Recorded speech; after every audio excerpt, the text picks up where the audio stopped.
Revisiting the conversation of, was the 2024 season a success for the Arizona Cardinals? Will Kyzir White walk or stay? And what's the future of Drew Petzing with the Cardinals? Let's discuss.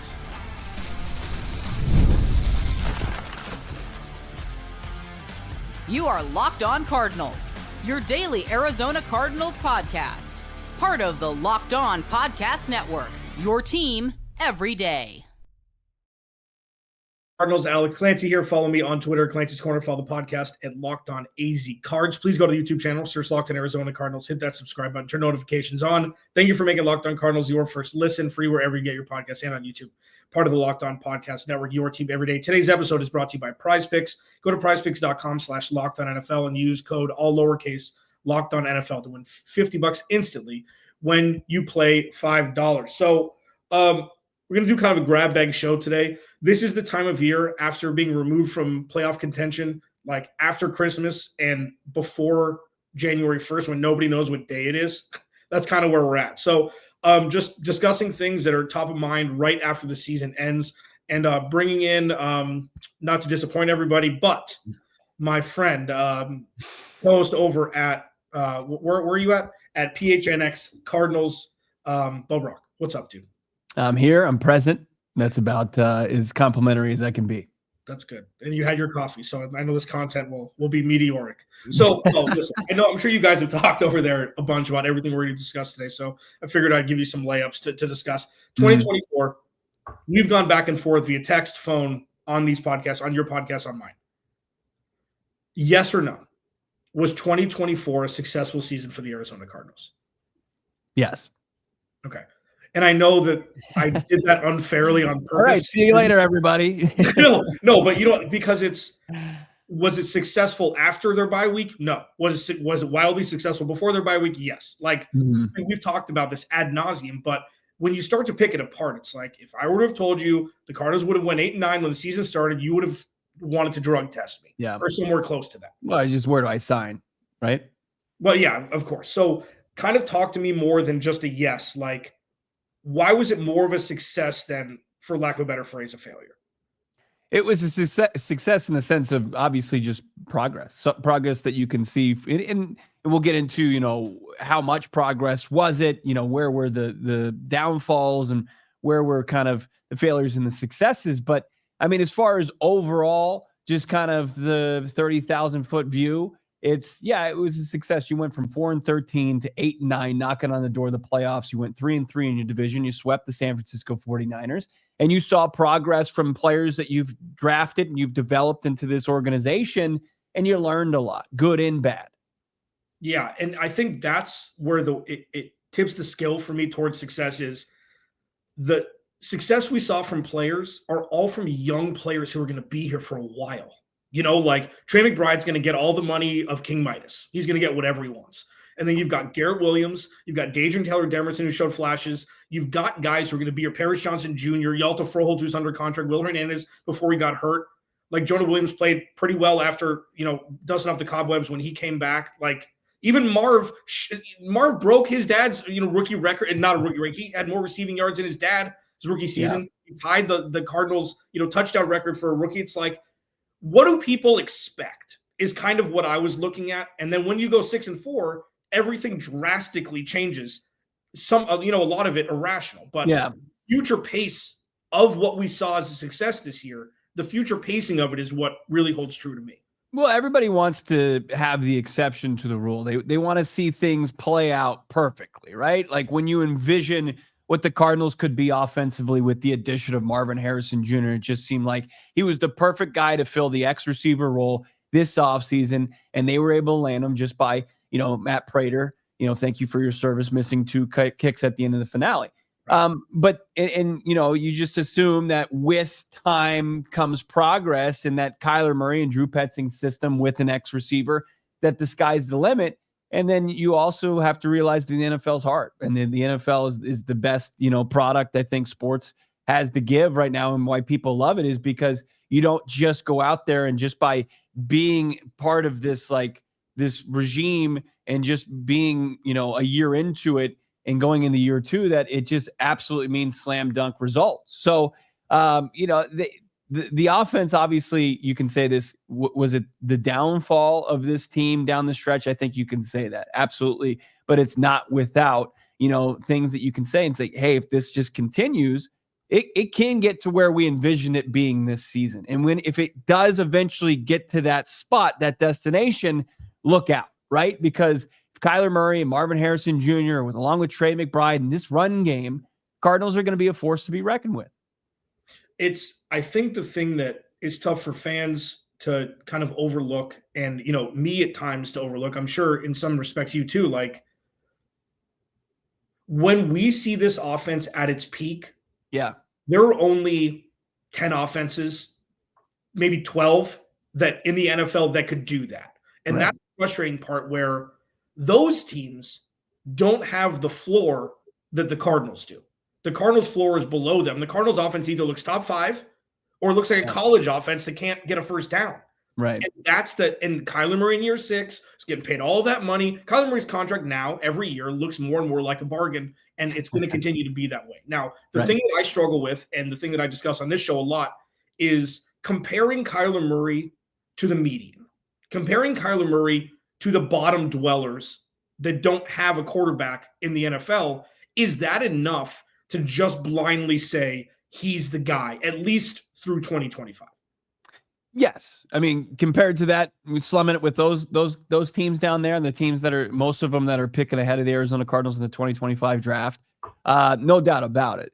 But then you look like what we learned when I said that earlier, like what we learned about Kyler Murray is he's not in that tier of quarterback that's going to elevate, a pedestrian to an emerging above average roster. Like, he still needs pieces in place. He still needs, the infrastructure from a play calling standpoint to a playmaking standpoint to elevate him. And, that was an unfortunate truth that I think they learned. But, as far as his floor, as far as what he can do, is he can give you consistent play from week 1 to week 17. But can he be the guy you put the ball in his hands, with under 5 minutes to play and go down there? Like, you can't say without, a shadow of a doubt that he's going to get the job done. Like, he raised too many flags and made too many, catastrophic mistakes that cost the Cardinals the ability to win football games down the stretch. But it doesn't mean he can't be a piece of a winning football team. Right. And the frustrating part, Brack of PHNX Cardinals, at Brack on Twitter, joining me here. The frustrating part is we saw it before the bye week. I mean, they had 3 game winning drives. So he did do that. And then I think what people, and the thing with Marvin Harrison Jr. and him, during the biggest moments of those comeback wins, one in San Francisco and one in Miami, he looked for Marv and they executed a 4th down. Like, and they were on timing routes, drag routes. They just got to figure out how to do everything else. Like, we've seen at the most important moments at the time, them flourish together. And Kyler Murray set up Chad Ryland for game-winning kicks. But when push came to shove after the bye week in Seattle, he cratered. He looked terrible. And I'm not even saying about the pick 6 that he flipped on a 4th down. Like, it was bad, but the rest of the game was worse. That was just kind of the cherry on top. Like, what grade would you give Kyler Murray? And we'll talk about Drew Petzing in the last segment. What grade would you give Kyler Murray for 2024 before we move on here? I would give him a B-. I think that's fair, especially because you have to look at the entire work of the 2024 season. As you mentioned, 10 games in the season. I mean, you got Mina Kimes saying this guy's a dark horse MVP candidate, and I don't disagree with her. Like, obviously you would have to fluff up some of the numbers and show where truly he brought the value to the team, but he was. But then, I mean, I think it's pretty undeniable as far as his role in those losses down the stretch, especially to the Seahawks. Like, take the 7-0 lead, and then he throws back-to-back picks that turn into 14 straight points for the Seahawks.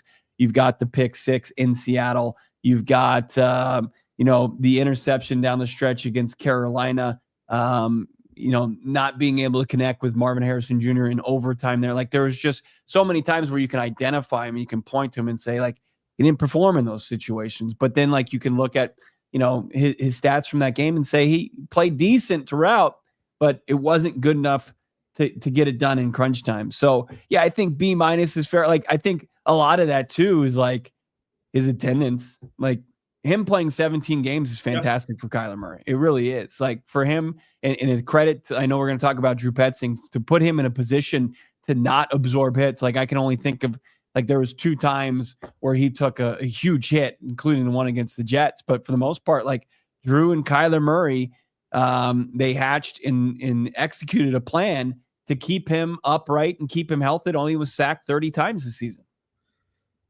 We're going to talk about Drew Petzing next. Locked on Cardinals, your team every day.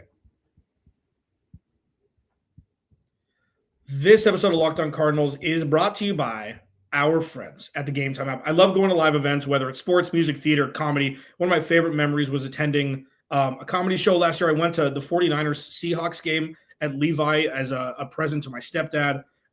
Great stadium, terrible game. The 49ers was awful. Now, Game Time has made it even easier to get tickets for your favorite events with their new feature, Game Time Picks. This feature filters out the fluff, so it shows you all the incredible stuff. No fluff, all incredible stuff with Game Time Picks. Take the guesswork out of buying tickets with Game Time. Download the Game Time app, create an account. Use code LOCKEDONNFL for $20 off your first purchase. Terms apply. Again, create an account and redeem code LOCKEDONNFL for $20 off. Download Game Time today.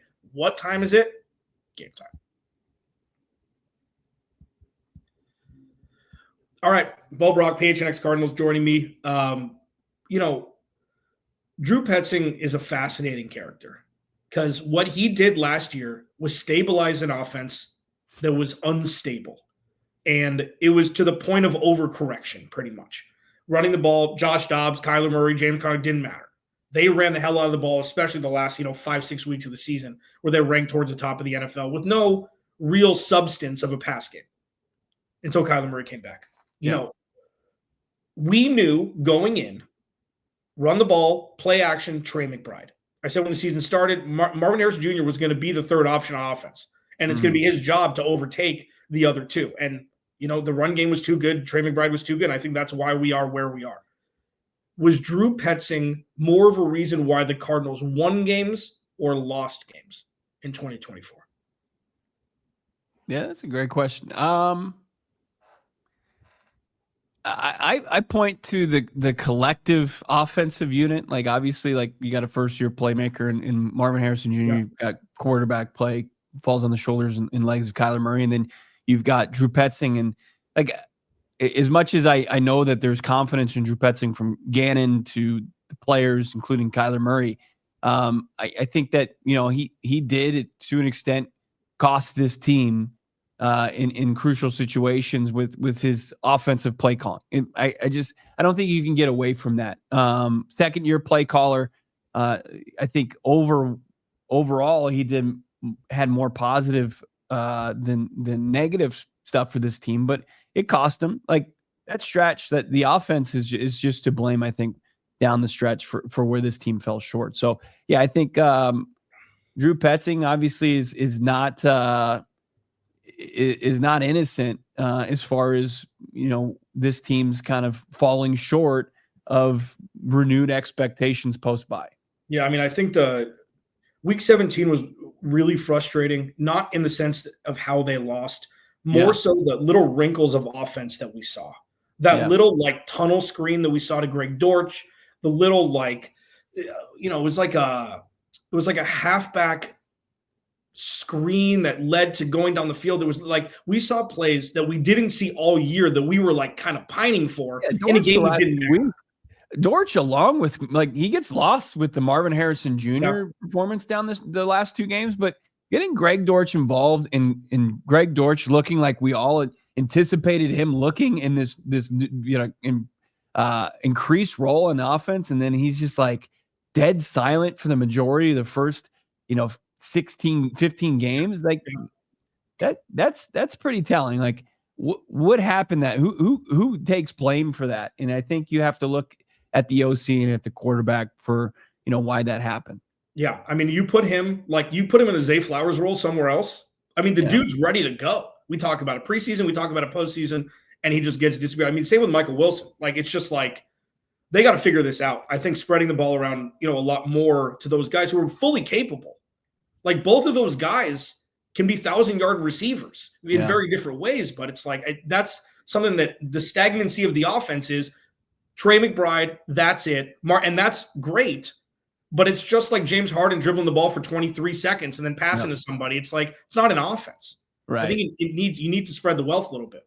Yeah, he did a good job. Obviously, he'll play the hits, right? I mean, he's up there and he's playing piano man almost too much, to a fault, right? I mean, as far as James Conner and Trey McBride, two guys who eclipsed 1,000 yards, but then there was just too much talent that was way far behind as far as their production this season. And I think that's where, you have to have a good feel for getting guys involved if they're not involved early in the game. Like you have to, like Britton Golden, who you have a great relationship with as well. Like he's just like, he was saying this in Buffalo week 1 when Marvin Harrison Jr. has 1 catch for 4 yards. It's like, you have to get your playmakers involved with some layup plays early on just to get them into rhythm. And I don't think he did a good enough job in doing that.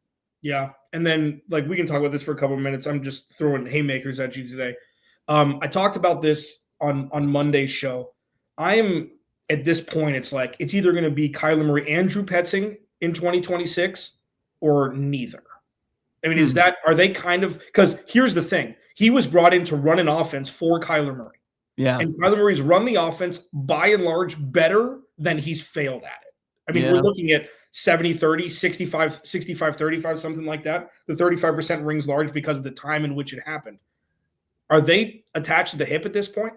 I don't think so. But like context is going to matter so much as far as that evaluation. And I know like we're not going to sit here and like, well, let's just see how it plays out. That's not why we do these shows, right? Have a take.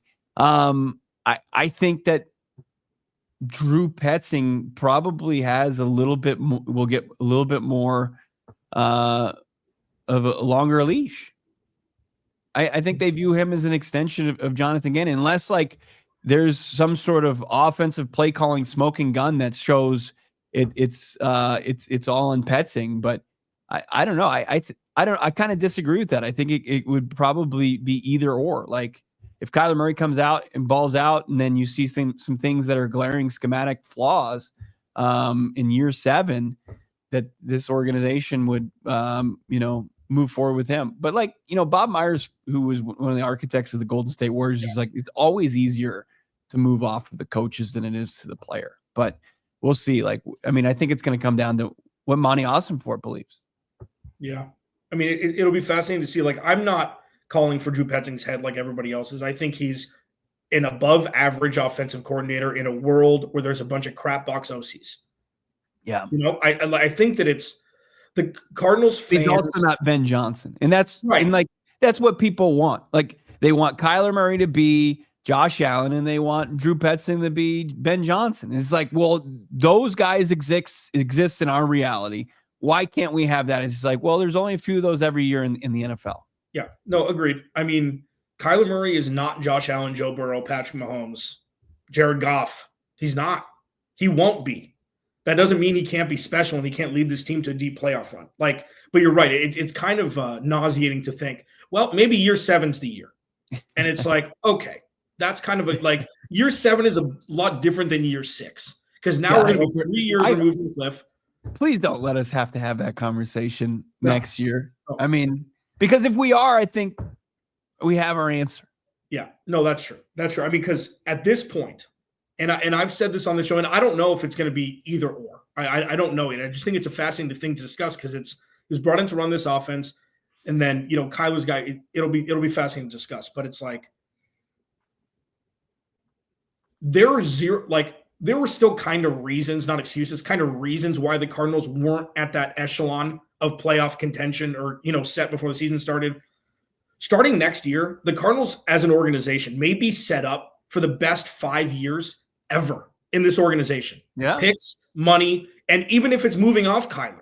Right. You seem to have that coaching staff that Nick Rallis, I think, will get a head coaching job before Drew Petzing does. I mean, I think it may not be soon, but Nick Rallis has shown special things elevating that defense. And it'll just be fascinating to see if it's not Kyler, if it is, these next 5 years, I think are going to be the most fascinating. Yeah, it could resemble what's going on in Minnesota, if where it's just you have a solid team in place and you have, the right leadership to, pivot, go any direction at any position, and still keep you in a spot to be successful. Yeah, it'll be fascinating to see. Kyzir White has been a hot button name that people have talked about. I discussed him on yesterday's show. I'd like to get both thoughts. We'll discuss that next. Locked On Cardinals, your team every day. This episode of Locked On Cardinals is brought to you by our friends at Bink FanDuel. From upsets to game-winning drives, the NFL playoffs are better with FanDuel, because right now new customers can bet $5 and get $200 in bonus bets guaranteed. That's $200 in bonus bets, man. Win or lose, the FanDuel app gives you everything you need for live bets, same-game parlays, and so much more. If you want to pick who's going to win the Super Bowl, you can bet a future. If you want to wager some cheese on the divisional games or the wild card round this weekend, you can do that. There's so much football coming up, and FanDuel's there for all of it. Just visit FanDuel.com to join today, and you get started with $200 in bonus bets. That's FanDuel.com. Make this playoff season unforgettable with FanDuel, an official sportsbook partner of the NFL.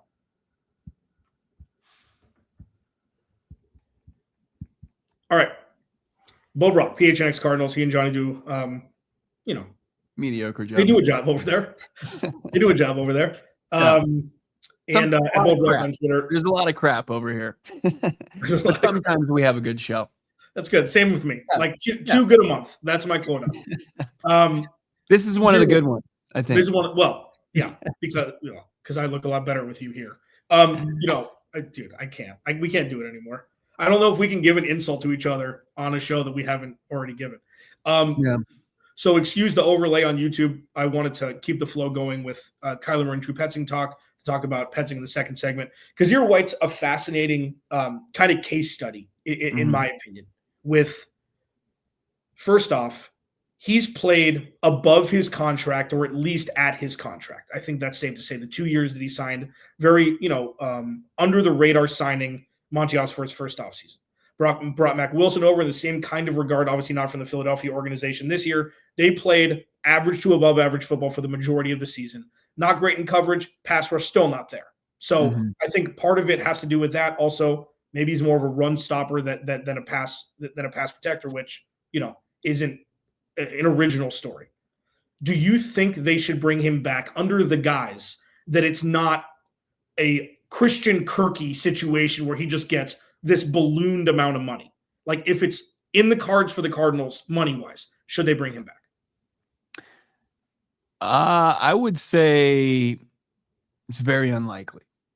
Like, if you're asking my opinion, yeah. I mean, if his market collapses and he's not there, and you bring in maybe a younger version, and then you want to add Kyzir, I don't even know if the organization would do that. I think they're just going to move and get younger and more athletic at the position.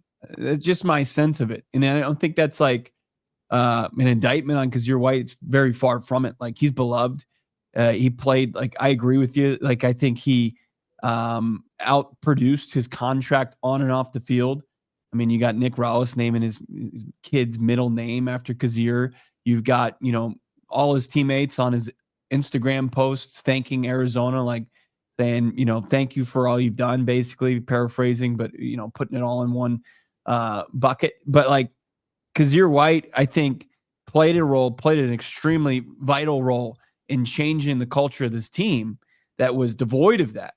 Outside of Budda Baker, James Conner from the previous regime, right, who also, I think, were leading the locker room, where there was just a bunch of other players that just weren't listening, that you couldn't, get to anyway. And the Cardinals have done a good job in filling the cupboard with players that are all culture guys or all high character guys, to where if you were to let Kyzir White leave, you wouldn't be losing that much culture wise. And like, I just think the reality NFL, as far as especially positions where you hit a certain age and, production falls off, I think that there's just too much potential in that happening with Kyzir White, to where I think they just want to get younger at this spot, whether it's through the draft or through free agency.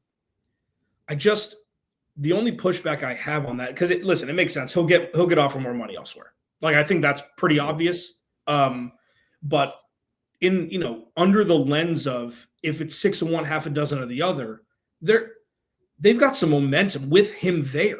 Like this isn't, and I said the same thing about Budda Baker and James Conner before the start of this season. I'm like, they've shown enough, bring him back. The best part about it, and Budda Baker kind of ruined this because he played so well this year that the numbers, mirrored that. But I'm like, they're not superstars anymore. They're not going to garner the money that's going to break a salary cap. Mm-hmm. And they're also so important to this team. And I think if it's 6-1, it's like they grew with him.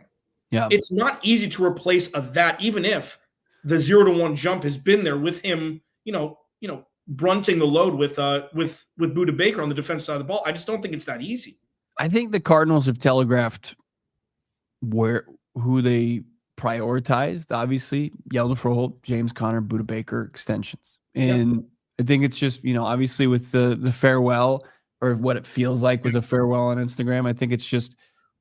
They're just going to mutually part ways. And, what's cool about this is like the Cardinals used to part ways with guys and those bridges would be burned to the ground. Mm-hmm. Yeah, that's right. But, like the relationships, like they're going to extend even when players exit the building. And that's a sign of a good non-toxic culture. Like Kyzir White can spend 2 highly successful years in the desert and not say, F you didn't pay me and show me the respect. And I'm just going to go take my ball and every time I play against you, I'm going to blow you up. I mean, he's got the competitiveness to still do that, but it's just a sign that things are in a good spot. Just in an overwhelmingly good spot, just as far as the culture goes. And it's like, he graduated and you can just say like, hey, thank you for your service. And it just all be well and good. Yeah. And I get it. I mean, I just figured that they would have started if that was the plan. And I'm assuming they knew they weren't going to win a Super Bowl this year. So if that was the plan all along, why not draft an off-ball? Why not do it through the draft last year? They don't have any backers that you can trust on this roster. The majority of the roster is going to be turned over. So it's the last 2 off seasons. I think that they've shown the ability to find them. Like, because your first off season, Mac Wilson, the second off season, you got Mac Wilson under contract going forward. You couple him with a younger version of Kyzir White. I think you're in a really good spot. Yeah, and then we got a couple minutes here left. Will Hernandez, I think that's pretty obvious extension. It's like, do they? Because between Evan Brown and Will Hernandez, you got to decide which one you want to keep. They're right around the same age. Obviously, Will's coming off a knee injury. Or do you want to try to upgrade? Like, do you want to use all that cap dollars and maybe spend it on a guard? Isaiah Adams, I think, is entrenched as far as one of your starting guards going forward. Yeah. So there's you got 2 guys that are impending free agents that you may need to make a decision on, or are you just going to let both of them walk? Because I think both of those guys have made the case to be starting guards in this league. So that's really going to be a tricky case. I don't think it's as easy as like you just bring back Will Hernandez, but like he is like the offensive counterpart to Kyzir White. Like you really culture guy who outplayed his contract that deserves respect on the free agent market.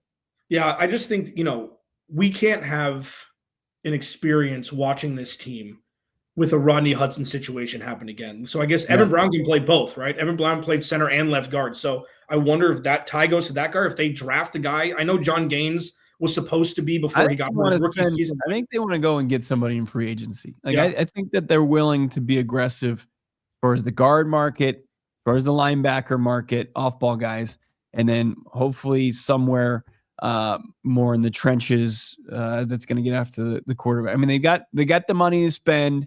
It's not like Trey McBride. You can talk about his extension. It's not going to impact next year's cap. Right. So, I mean, those are 2 positions that I think that they're just looking like, hey, we like our roster. We can get better in these spots. And that's somewhere where they might look like, because just like the overall roster, like the offensive line, Paris Johnson Jr., Yelda Froholt are locked in. And those are the guys that you can put anybody next to them, left guard, right guard, and they're going to be in a good spot.